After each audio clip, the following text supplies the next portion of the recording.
Swamp Fever really stands out from other campaigns due to how well Valve crafted its atmosphere, and today we are going to explore this masterpiece of a swamp without being disturbed by these nasty bugs. No infected, just exploring. In the beginning of Swamp Fever, we're given some details by the survivors on what happened to the helicopter that they flew at the end of Dark Carnival. No more helicopters. I'm just saying that now. I'm good. Shit. That pilot just changed. One minute he was flying us to safety, the next he was... well, I am pretty damn sure he was trying to eat us. I can't believe none of you were gonna shoot him. Next time someone wants to shoot our pilot, can I get a little warning? But I still have a couple of questions. Did the pilot land the helicopter then turn and attack them? Why are they in a train right now? And what happened exactly after they killed him? Because if we assume that they were in the air when he turned, then did they just kill him when they were mid-air? Did one of the survivors pilot the helicopter? I mean, there is a crash helicopter model behind this train too, but this model isn't the same one from the Dark Carnival. Actually, it's very similar to the one from Coldstream. Even if we assume it is, how did the survivors survive the crash? There's probably some plot that I'm missing or I'm unaware of, so you guys should please let me know. The train they're also in is also derailed. I'm thinking they killed the pilot, somehow got themselves here, and the train was already derailed before they got there and they just decided to stay in the train for shelter. Now let's make our way to Wilson's gas station. Just out in front, we see that a banner has been put up saying no CEDA, no military, stay out.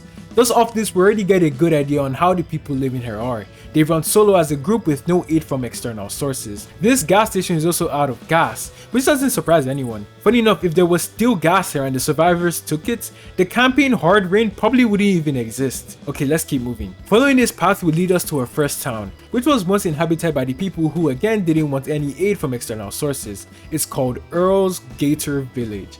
Now the picture is starting to develop a little more. These people hunt gators for a living, so they are probably armed and most definitely can protect themselves from danger. This village has a lot of different things to offer. Some residential homes, a convenience store called Jones and Soul. It looks a lot like the ghost signs we saw in the parish. A place called Crump and Looker, which I assume sells fish gear. A bar that has the exact same menu as the one that we saw in the parish. Meaning Swamp Fever probably takes place in the bayous of Louisiana. The bar also has a jukebox.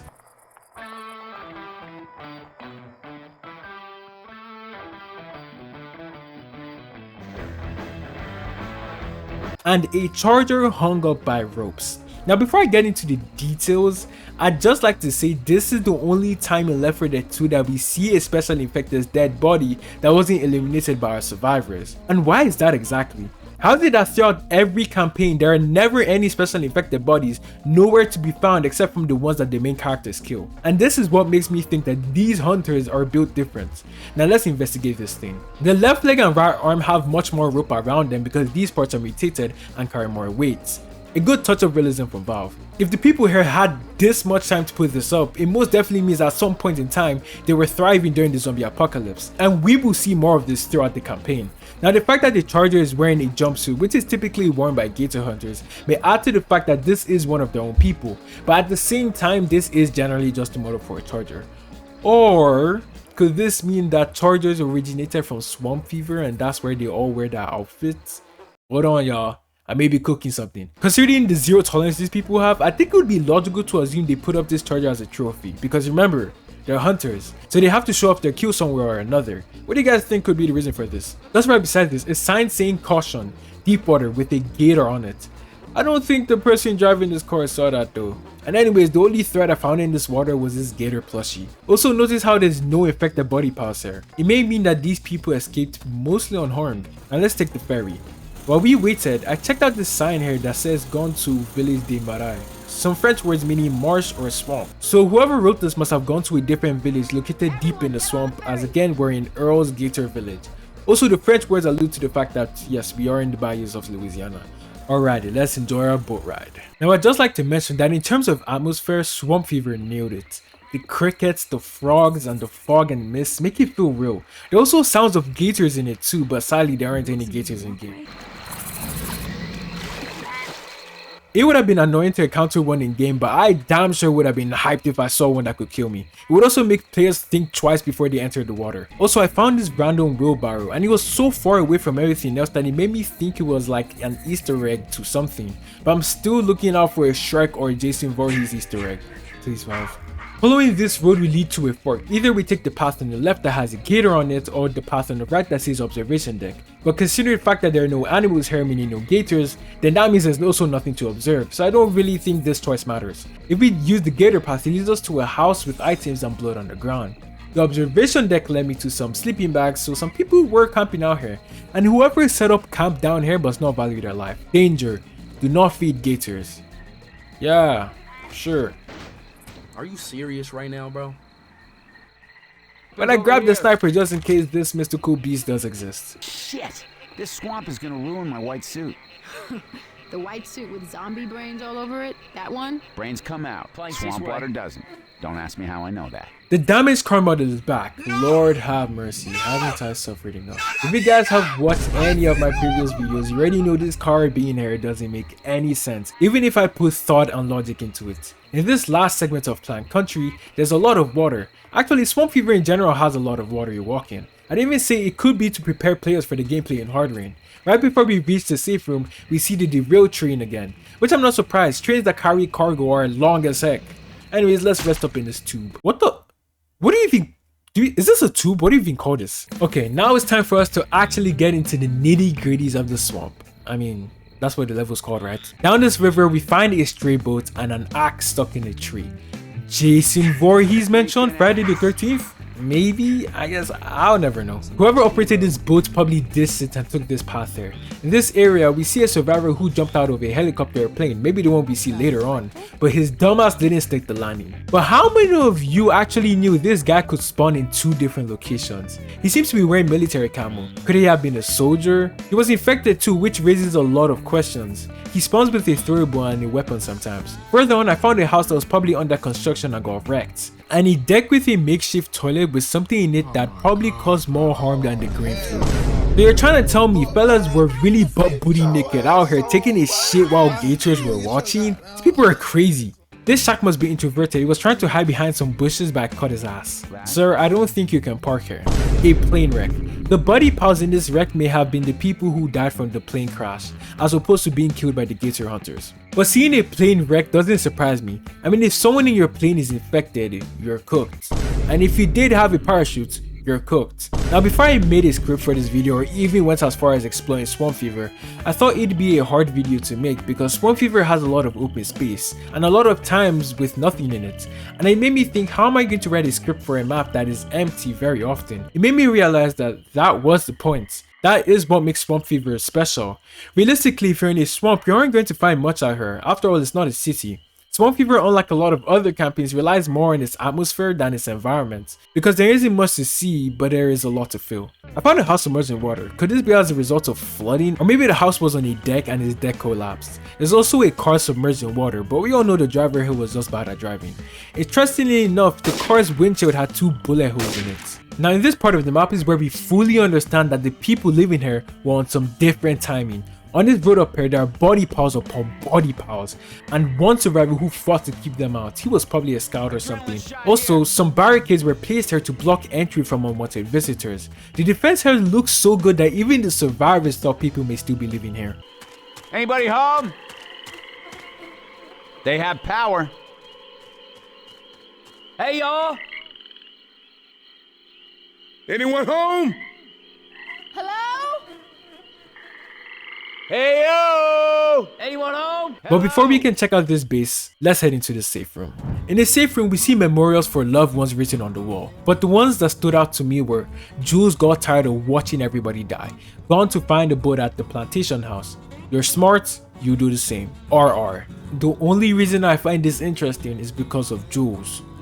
Like Jules Fresh Crawfish. There's also one with Virgil Douglas, but I don't know if that has anything to do with the boat driver. And there's also a writing on the wall saying they're in the water, most likely referring to mudmen and uncommon infected. Anyways, let's keep moving because this writing said so.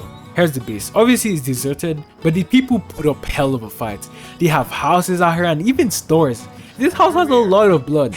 Something only Jason Voorhees would do. If you still need any more convincing that these people were not to be trifled with, yeah, a pit of dead zombies.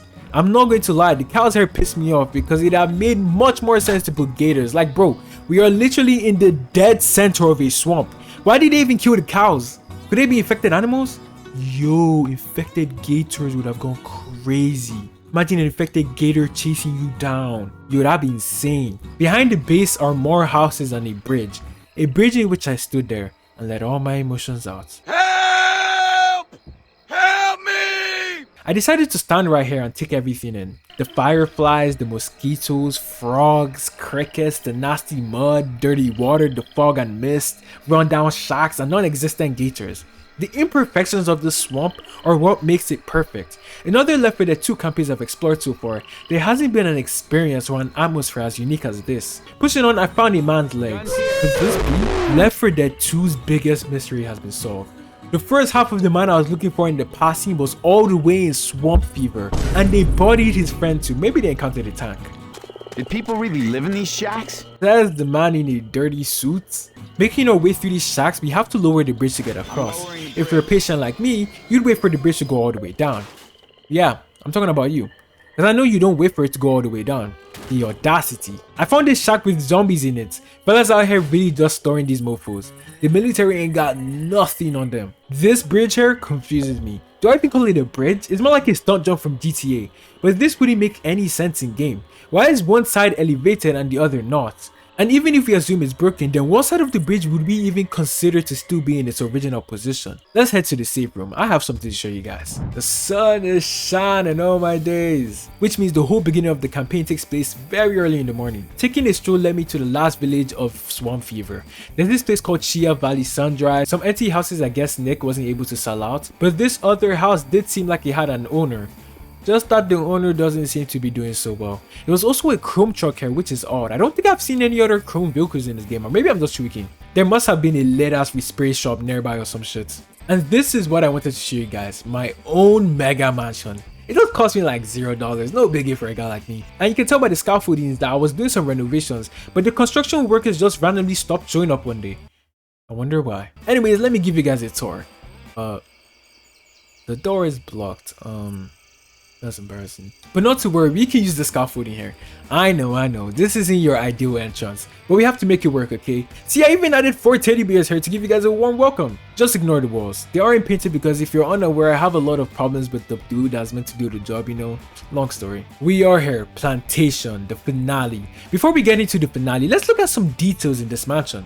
First off, the original owner of this building must have had a child, and we can tell by the toys located around the mansion and a little colorful bike on the outside. There are also a lot of wheelchairs here, which could mean that this place could have been maybe turned into a retirement home, or maybe it's a subtle reference to Professor X and X-Men as they all live in a mansion too. The roof and ceiling have been torn apart, which I can only assume was destroyed by zombies, because the people at this house did so well of a job boarding up all the doors and windows that the zombies had to take the matter into their own hands. Or maybe the house in general is just falling apart due to its old age. In upper rooms, we have some sleeping bags and writing on the walls, with some of them hoping to see their loved ones again. Another Jules reference, one of them said, Village on Marai, which means swamp village. It lasted longer than Shreveport, longer than Bossier City. We had all longer than anyone else. Again, adding to what I said about the locals here being built different. They were even having fun while they were at it, going as far as counting their kills. Not even the military showed this sign of resilience. Now let's talk about this finale. I usually categorize Left 4 Dead 2's finales as being one of two types. That is, go get the gas cans or wait for rescue. Plantation falls under wait for rescue. But what makes this finale unique is the stance you have to take. Unlike Dark Carnival's concerts where you have the ability to freely roam around, Plantation as a map makes you more defensive. It makes you feel like you have to hold down the fort until rescue arrives. This is something that you don't feel in Dark Carnival. Now, upon speaking with Virgil, he says that he hasn't heard from anyone in a while, meaning everyone evacuated a while back, or maybe people that were meant to recently evacuate are all dead. Hello?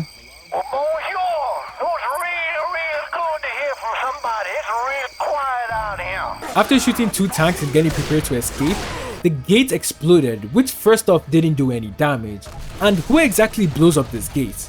And why do they blow it up anyways? I mean, considering the fact that people have been through here, wouldn't that suggest that the gate must have been blown up before? Nothing here suggests that. Anyways, let's head on to Virgil's boat and sail off into the sunrise. Well, this video marks the end of my Left 4 Dead 2 exploration series. If you guys haven't checked out any of my other videos, feel free to. I'm probably going to link them in my description, or you can check out my channel. I also want to thank you guys so much for all the support on the videos, the votes on the polls, the likes and the comments. They've really pushed me to keep going, and it's really encouraged and motivated me as a YouTuber in general. I just want to again thank you guys. And yes, I will be exploring all Left 4 Dead 1 campaigns in the future. Right now I just have some other non-Left 4 Dead videos I need to put out first, but I will put up a poll soon enough for whichever Left 4 Dead 1 campaign you guys want me to start with. And with that being said, you guys take care of yourselves, stay safe, stay blessed. It's Fable. Until next time, I'm out.